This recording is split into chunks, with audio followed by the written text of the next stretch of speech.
Ele é bem visto, assim, é bem legal, é bem bacana, e eu me confortei com aquilo, falei, maravilha, tá aqui no ministério, rapaz, eu achei meu chamado, e tudo certo, e foi passando os tempos, eu comecei a ficar muito agoniado, estava na igreja, firme, buscando a Deus, muito agoniado, até que eu quase entrei em depressão, e falando, poxa Deus, comecei a acordar no meio da madrugada, com vontade de chorar, e não tinha motivo, e foi um ponto que eu comecei a pedir para Deus, Deus, o que está acontecendo?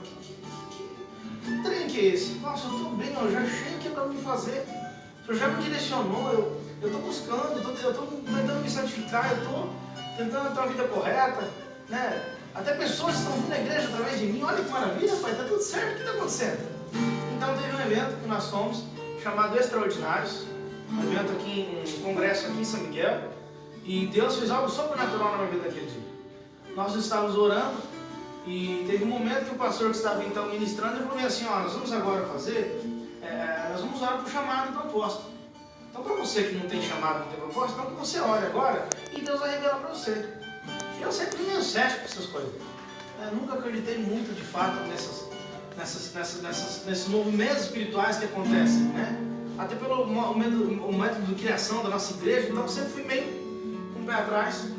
E nós fomos naquele dia, e nós fomos orar, e eu orei, até me afastar, falei, bom, se falar, ninguém vai poder, né, eu vou ficar meio no meu cantinho.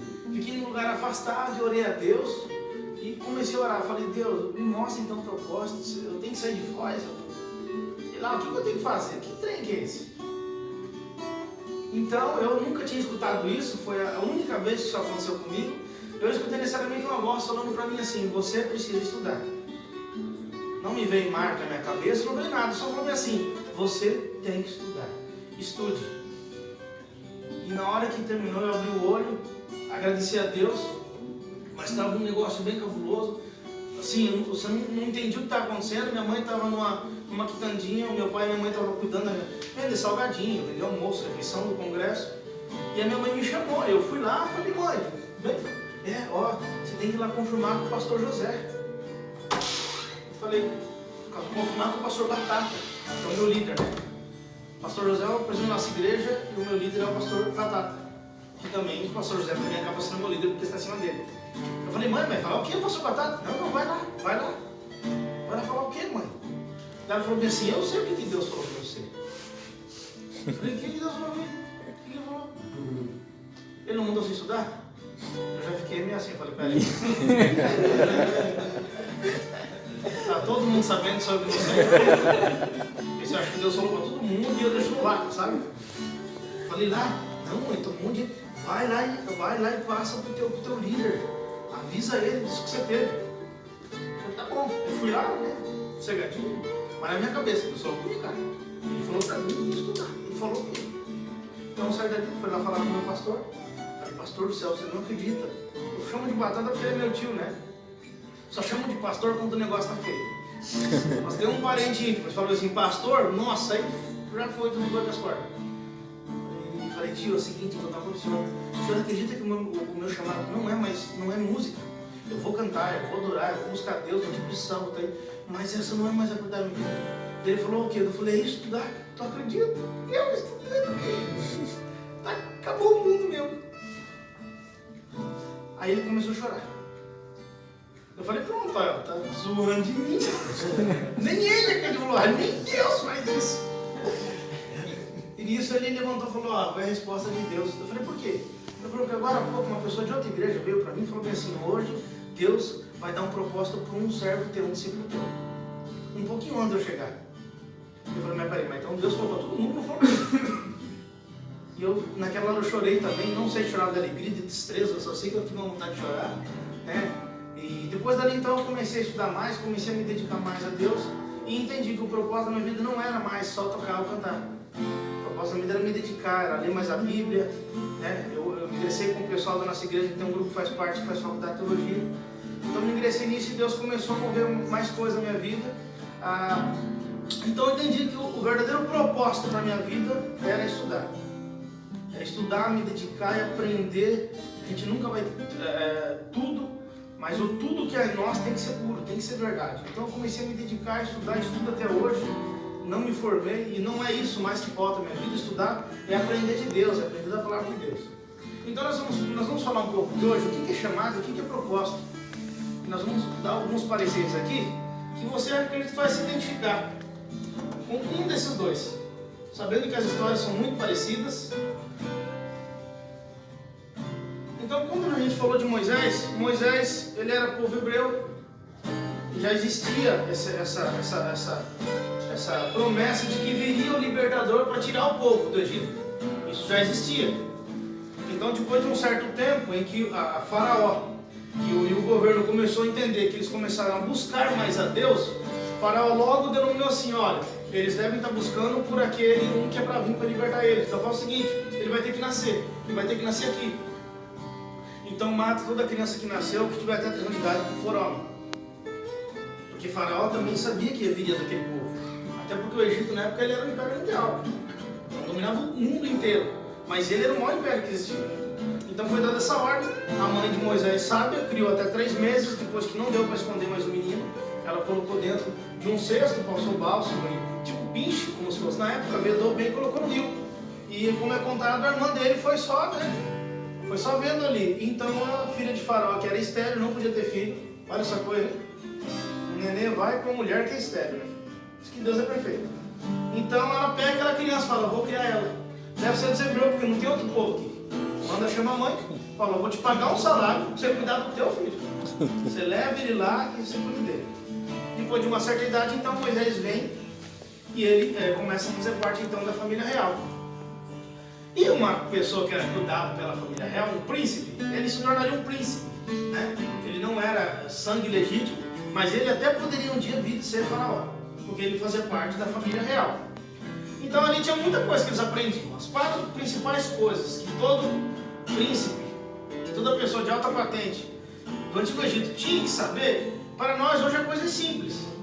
Mas para eles era uma grande evolução, que era primeiro ler e escrever. Se o cara lesse e escrevesse, ele já estava um nível acima de todo mundo.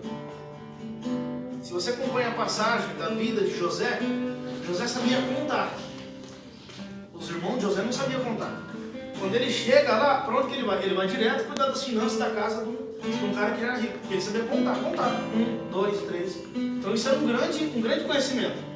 Então tinha que saber ler e escrever, tinha que saber contar, tinha que ter noções de unidades métricas, 2 metros, 3 metros, fundura, e lutar. Esses eram os atributos. Então durante muito tempo da sua vida ele aprendeu isso. Ele aprendeu a lutar, ele se tornou alguém que possivelmente no futuro ia governar sobre quem? Sobre a elite mundial. O plano que estava sobre a vida de Moisés era esse. Ele saiu de um mar que era pequeno, então ele vem e se estabelece com a família real, ele aprende as convicções de como ser alguém grande e também reinar sobre os grandes. Então com isso ele se torna príncipe, né? E ele aprendeu muita coisa. Até existem documentos que afirmam que ele foi um dos melhores arquitetos que teve no Antigo Egito. Mas, enfim, não é nisso que a gente quer chegar. Então ele se dedicou muito e ele se tornou. Então a vida dele estava indo para que patamar? Estava indo para ser um grande, para liderar entre os grandes. Ele ia liderar os grandes. Porque no futuro ele poderia ser até um faraó. Ou até um vice, alguém que fosse de extrema importância. E nós temos também a vida de Paulo.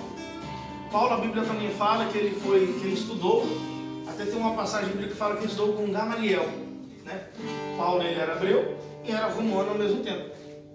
Então ele estudou com Gamaliel. Gamaliel era um dos melhores rabinos na época que ensinavam, né? Ele se tornou, desde jovem, ele estudou com Gamaliel. Então ele se tornou um doutor muito bom. Ele sabia muito sobre a lei. Ele pegava a Bíblia do Antigo Testamento, você ia conversar com ele, você ia saber, esse cara aqui sabe muita coisa. Então durante muito tempo ele fez parte do judaísmo. O judaísmo era a religião antes de Jesus Cristo. E começaram a perseguir os cristãos. E ele era um doutor da lei. Ele era um doutor na lei, tanto no que diz a respeito de polícia, e tanto no que diz respeito à igreja. Essas 2 áreas eram comandadas então pelos doutores da lei. E ele era um desses doutores da lei. Ele foi criado, ele estudou muito, ele era um cara totalmente dedicado. E ele também seria autoridade nas ruas. Em todo momento ele era autoridade, ninguém ia contra ele. Você vê que não tinha objeção. Se você lê Atos, ou todas as cartas que contam a história de Paulo, ele nunca teve objeção. Ninguém nunca contrariou Paulo, porque sabia que era muito difícil discutir com ele sobre leis. E ele tendo autoridade e tendo conhecimento, Então ele tinha dois fatores que tornavam ele uma pessoa quase muito difícil de se conviver. Ele realmente era uma pessoa muito ao fio da espada, seguia muito correto. Mas o que acontece? A Bíblia fala que chamado, que todos nós somos chamados para a mesma coisa. E o que é chamado? O que você acha que é chamado? Isso, você mesmo. Chamado é como se há um propósito, né? Eu tenho um propósito. Isso. De construir algo. Eu estou chamando você para junto desse propósito. Mas eu tenho posição de dizer sim ou não? Tem. Então isso é chamado. Sim. Isso mesmo. Chamado é quando você chama alguém e você tem uma intenção de que ela venha. Mas ela pode falar, não, eu não posso ir. Ou sim, eu posso ir.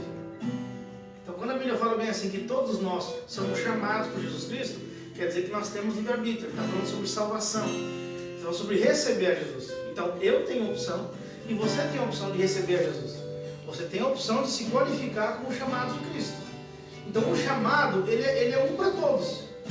Qual que é o meu chamado? Qual que é o seu chamado? É viver na terra como Jesus viveu. Então esse é o chamado para todo mundo. Não existem chamados diferentes. Deus chama você da mesma forma que Ele chamou eu, que Ele chamou Wesley, o Lucas, o Boni, todos nós. Ele pode fazer de um modelo diferente. Ele pode usar táticas totalmente diferentes. Uns vêm pelo amor, outros vêm pela dor, uns vêm por namoro, outros vêm por questão de música. Não importa a condição, mas você vai receber o chamado. Se você quiser aceitar Jesus. Então quando eu aceito Jesus, você aceita. Deus está falando, eu preciso de você, eu quero você. Então você pode falar sim ou não. Cabe a você receber ou não esse chamado. Então o chamado é um ato que eu e você dizemos sim ou não para Deus.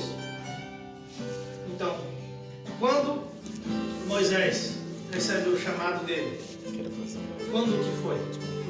O Antigo Testamento não fala sobre chamado, por que não fala?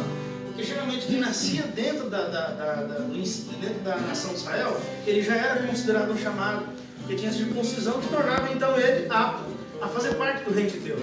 E no Novo Testamento não. No Novo Testamento fala sobre conversão. Não existe mais uma linhagem pura, ou um país que seja o santo. Não, é aberto. Quando Jesus morre, o véu do templo se rasga, o Espírito Santo sai em toda a área. Então todas as pessoas começam a ter acesso a Jesus. E daí sim, então nasce a decisão de você poder receber ou não a Jesus. Isso se chama chamado. Eu aceitei o chamado de Jesus quando ele fez. E acredito que vocês também receberam o chamado de Jesus quando ele falou, eu preciso de você, eu quero você. Então Paulo recebeu o chamado. Quando Paulo disse sim, ele falou, eu quero estudar as leis, eu quero me dedicar a Cristo, e ele então se torna um doutor da lei. Mas quando a gente fala de propósito, as coisas alteram. Por quê? Porque a definição de propósito, primeiro que propósito, você não volta atrás. Não é questão de eu, ou é Deus, ou quem está falando. Propósito basicamente é quando você se define por algo que você vai fazer. Você quer fazer. Eu vou reformar minha casa na quarentena. Um monte fazendo isso. É a única coisa que tem que fazer também. Então você vai, você cria um propósito, você não pode voltar atrás. Você não volta. Quando você cria um propósito, cara, eu vou terminar minha faculdade, eu vou melhorar de serviço. Então você não vai voltar atrás. Você cria um alvo onde você quer seguir, então você vai direto naquele alvo. Você não pode voltar atrás. E quando eu vejo pela palavra de Deus a respeito da vida de Moisés e vida de Paulo, eles recebem o propósito. E por que eles não dizem não? Porque você não pode dizer não. Nós podemos e temos autoridade de escolher o Deus a quem nós queremos servir. Mas nós nunca vamos ter condição e nem autoridade para escolher da forma que a gente serve. Então eu e você, nós podemos escolher o Deus que nós queremos servir. Assim como Deus falou, você escolhe Baal ou você escolhe eu. A partir do momento que eu e você recebemos o chamado, escolhemos, dizemos sim, eu quero participar do corpo de Cristo, eu quero ser salvo, eu vou proclamar Jesus Cristo, eu vou batizar nas águas, eu recebo o Espírito Santo. Então, e isso você pode receber ou não, você pode escolher. Quando a Bíblia fala de propósito, aí não tem escolha sua.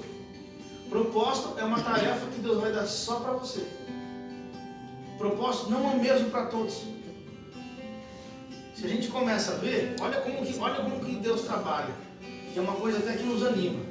Moisés foi criado para ser líder, futuramente um rei ou até um faraó. Tinha conhecimento de muita coisa, Ele foi criado, estava tudo certinho. Ok? Aí quando Deus falou bem assim, chamou ele e falou bem assim, eu tenho um propósito para você. Você já parou para pensar que todo o propósito de Moisés foi totalmente contra o que ele ia fazer no Egito? Vamos lá. Sobre quem que ele ia reinar no Egito? Sobre todos, né? Sobre as autoridades, os mais importantes, tal. Sobre quem que ele foi líder? Escravo. Nem nação não era. Porque a nação de Israel vem depois disso. Olha só, ele foi criado para reinar entre os top, para ser líder dos caras, dos maiores do Egito. Aí Deus falou assim, não, tá tudo pronto, eu te treinei, tá tudo certo, agora você vai liderar. Tá, quem? Escravo. Já rebaixou a patente do cara, né? Falou, te treinei bem treinadinho para você liderar escravo. Então ele começou a liderar escravo. A autoridade que ele ia ter no Egito, que era construída, era absoluta. O faraó e a família real, eles criavam as próprias leis, eles deduziam os deuses, eles faziam o que queriam. Se ele continuasse como faraó, se ele crescesse e se tornasse um faraó, e ele como filho de Deus, ele não tinha autoridade para fazer nada. Porque Moisés nada mais era do que a boca de Deus para o povo. Quando Deus queria falar com Moisés, ele ia até a tenda, orava, Deus falava com ele, ele vinha transmitir ao povo. Ele não tinha mais autoridade nenhuma. Ele só transmitia aquilo que era dado para ele. Quando você olha para o Egito, ele era um grande construtor, tinha muita qualidade. Então você pode pensar, então Deus vai usar essa qualidade agora para poder usar Moisés. Sim. O que Deus falou quando Deus foi construir o tabernáculo? Que era o lugar de adoração que ia ser construído no deserto. Deus falou bem assim, Moisés, você não mude nada. Eu vou te dar todas as medidas certinho, tudo certinho, as numeração, a cor, o tipo de tecido, o tipo de madeira, grossura do tronco, largura da madeira, tudo certo. Não, só mande fazer isso. Então aquele treinamento, arquiteto que ele fez, que ele se dedicou, Deus falou bem assim, eu não vou usar isso para você. Eu vou te usar diferente. Eu vou te pegar e você só vai fazer aquilo das medidas que eu coloquei. Então você vai fazer certinho as medidas. Dessa forma. Não é desse jeito. Dentro de Faraó, ele podia aumentar, porque quanto melhor e mais rei ele fosse, ele podia ampliar o tamanho do seu reinado. Porque ele poderia ser um rei sábio. E o que acontece quando ele sendo do povo de Israel? Ele vai, bate na rocha e fala, você não vai conhecer a minha contigo. Até aqui você veio, mas aqui você não passa porque você desobedeceu seu tempo. E nós acreditamos que aquela rocha é relevante, entendendo que era Jesus. Porque toda vez que a Bíblia fala sobre rocha, pode entender que ela está trazendo um ar de poder, autoridade, vida, né? Dali a jorrar água.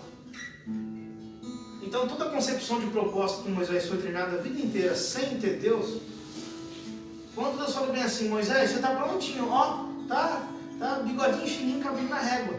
Vem que eu vou te usar agora. Aí o que Deus fala? Tudo isso que você aprendeu eu não vou te usar nada, só quero que você me escute. Então ele tirou toda a autoridade. Por quê? Porque é muito costume, é muito rotineiro.